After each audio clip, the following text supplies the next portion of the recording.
Hi guys, Carl here and welcome to the vlog. So today we are going to take a look at the OPPO F9 released last 2018. Should you upgrade? Is it still worth it this 2019? Let's find out.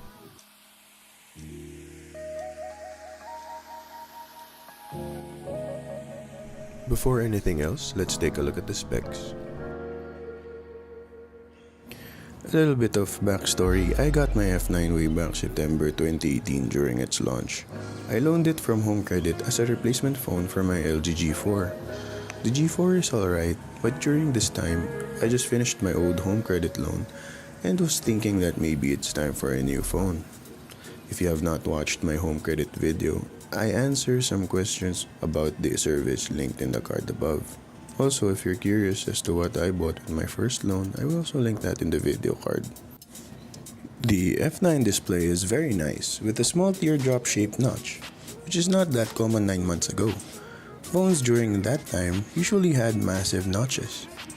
The backside has a very nice gradient of blue and black with a solid diamond pattern. It also has a big battery at 3500 mAh. With the addition of fast charging, which was not that common on mid-tier Android phones such as this. The fast charging feature made me choose the F9 over its Huawei counterpart, the Nova 3i. Fast forward to today, I've been rocking the F9 for 9 months now, and I've got to say it has endured my heavy use very well. I dropped it multiple times from the hip down to the floor, and all that suffered is its tempered glass protector. Though I can't say the same for its backside, which suffered from micro scratches. This happens when small debris from my pocket would get stuck in between the case and the phone itself. They would then rub on each other, causing the micro scratches. The fingerprint scanner is a bit buggy. Water, sweat, or oil from my fingers from constant use is messing it up. But a little wipe and it's working fine again. The battery is still great for a 3500 mAh pack. I mostly use the provided VOOC charger. There was a time that I used a generic micro USB cable with the VOOC plug, and after 30 minutes, not only did it charge slowly, but the wire in the phone felt super hot to the touch. Since then, I've only used the provided chargers. I suggest that you do the same for your phones just to be on the safe side. Battery would last me about half a day. I unplug at around 7 AM and would be down to 30% at around 2 PM. This is with heavy use, data always on, lots of YouTube or Netflix, plus a few rounds of Mobile Legends at half brightness on automatic with 0% volume. If you're planning on gaming with the F9, here are some figures from my Mobile Legends games. 12 to 15 minute games drain the F9 battery at around 7%. With 50% brightness at auto and volume at 0%. With these stats, I can play around 14 games from 100 to 0%. That is around 168 to 210 minutes of gameplay, or 2.8 to 3 hours of Mobile Legends gaming.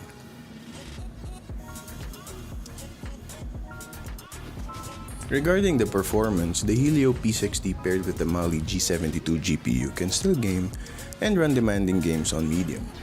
But you have to turn it down to low for consistent frame rates for shooters like PUBG Mobile. As long as I don't fill the internal memory, like bringing it down to 2GB free space, everything works fine and fast. I also bought a 200GB microSD card for additional storage. I like that the F9 has a dedicated slot for a microSD card of up to 256 gigs and 2 SIM cards. Daily performance is smooth. I don't have to constantly close apps as it has 6GB of RAM and can manage memory very well. Gaming performance is still good. After a lot of updates and almost 9 months of use, games like PUBG Mobile run on lower settings but is very playable on the F9. I also played Laplace M, a 3D MMO like Ragnarok, and it is very smooth. Mobile Legends had good frame rates running on medium settings. I prefer more performance than pretty graphics in competitive games. Lower graphic games like Metro, Clash Royale, Brown Dust, Destiny Child all play really well. Emulators work really well too.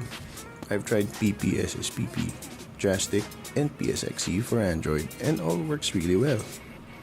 Paired with my 200GB microSD, I can bring all the titles I want and have a mini arcade in my pocket. The camera is still good as it was 9 months ago, though not as snappy. It's still an average performer. Low light is still a weakness for this phone as it does not come with the new night mode feature that the new OPPO phones have. I never used any of the gimmicky features of the F9 camera. One of my most used feature of the phone is its long screenshot capability. It's one of the things that you will think is just another feature but end up loving it in the end. So conclusion time. Is it still worth it to buy an OPPO F9 this 2019? If you already have an F9, I don't think upgrading is an option yet. With my 9 months of use, I am a very heavy user, and I've never felt that the phone is holding me back from my day-to-day tasks. The performance it gives for normal games and emulations to the day-to-day emails, chats, and SMS apps, I think it still does very well. If you're planning to buy an F9 and have a budget, I suggest you take a look at the new F11 Pro. This just came out last month with updated specs like a better camera, a bigger battery, and a notchless screen. Or maybe at the other phones on the same price range like the amazing Pocophone F1 that is on a markdown price right now at 15,000 pesos. Still can't decide? Well, here are some of our suggested options. Some ways where you can spend if you're 15,000. First, you can go on a gaming path. You can buy a second-hand PSP for 3,500, a second-hand new 3DS for 5,000, a Xiaomi Redmi 6 for 6,200 pesos, all for a total of 14,700. You can call and text your friends with the Xiaomi Redmi 6 and game with the PSP and the new 3DS, all for less than a new F9 or a Pocophone F1. You can also take the entertainment path.